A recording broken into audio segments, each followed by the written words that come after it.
నమస్తే SR7 TV news కి స్వాగతం। శ్రీ సుగవాసి పాలకొండ్రాయుడు గారికి శ్రీ సాయి ఇంజనీరింగ్ కళాశాలలో ఘనంగా నివాళి। శ్రీ సాయి ఇంజనీరింగ్ కళాశాల స్థాపనకు ప్రేరణగా నిలిచిన రాయచోటి పెద్దాయన శ్రీ సుగవాసి పాలకొండ్రాయుడు ఈ రోజు స్వర్గస్థులైన వార్త మమ్మల్ని తీవ్రంగా బాధించిందని కళాశాల చైర్మన్ శ్రీ KPV సుబ్బయ్య తెలిపారు। వారు కళాశాల అభివృద్ధికి అందించిన సేవలో చిరస్మరణీయమని ఆయన చూపిన మార్గాన్ని అనుసరిస్తూ యువతకు నాణ్యమైన విద్యను అందించేందుకు శ్రీ సాయి విద్యా సంస్థలో కట్టుబడి ఉన్నాయని కళాశాల assistant director doctor Sudhakar Reddy పేర్కొన్నారు। వారి ఆత్మకు శాంతి చేకూరాలని వారి కుటుంబ సభ్యులకు ఈ విషాద సమయంలో భగవంతుడు ఆదరణ మరియు ధైర్యాన్ని ప్రసాదించాలని అందరూ మనస్ఫూర్తిగా ప్రార్థించారు। ఈ సందర్భంగా కళాశాలలో ఏర్పాటు చేసిన సంతాప సభలో సుధాకర్ రెడ్డి, ప్రిన్సిపల్ డాక్టర్ బాలాజీ, అధ్యాపకులు మరియు విద్యార్థులు పాల్గొన్నారు। రిపోర్టింగ్ బై అన్నమయ్య జిల్లా స్టాఫర్ శ్రీ సుగవాసి పాలకొండ్రాయుడు గారు. But some students maybe have a little bit doubt. Why do we have to do like this? Because without his initiation, without his motivation, this college is not here.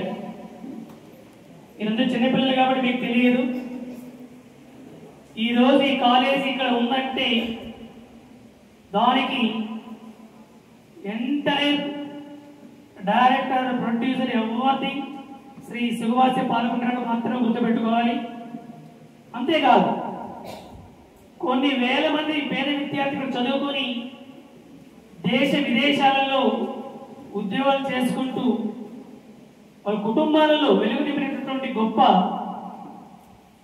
Visionary leader Shri Sugavasi పాలకొండ్రాయుడు గారు। రాయచోటి పెద్దాయన అంటే శ్రీ సుగవాసి పాలకొండ్రాయుడు మీకు చాలా మంది తెలియదేమో। Rayachoti tiger నిపించినటువంటి కాలంలోనే ఆయన రాయచోటి ఒకటే కాదు, మొత్తం అంటే రాయలసీమ, ఆంధ్రప్రదేశ్లో, ఉమ్మడి ఆంధ్రప్రదేశ్లో పేరున్నటువంటి వ్యక్తి। అలాంటి వ్యక్తి ఈరోజు మన మధ్య లేరంటే చాలా బాధాకరం। ముఖ్యంగా 2001 సంవత్సరంలో సాయి కాలేజ్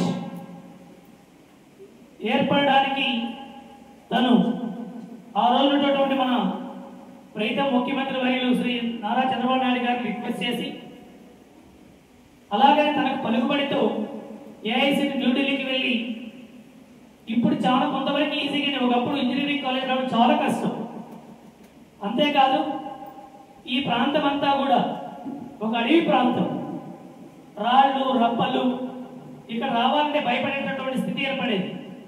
ఈరోజు రాయచోటికి centre of attraction Sai engineering college, ఇంత గొప్ప కళాశాలకి ఆయన ఎంతో సహాయం చేశారు, ఎంతో దోహదపడ్డారు।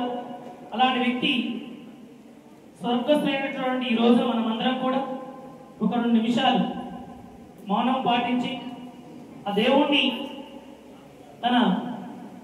తనకి శాంతి ఇవ్వాలని కోరుకుంటూ, దయచేసి ఎవరు కూడా మాట్లాడకూడదు, కీప్ క్వైట్ 2 minutes.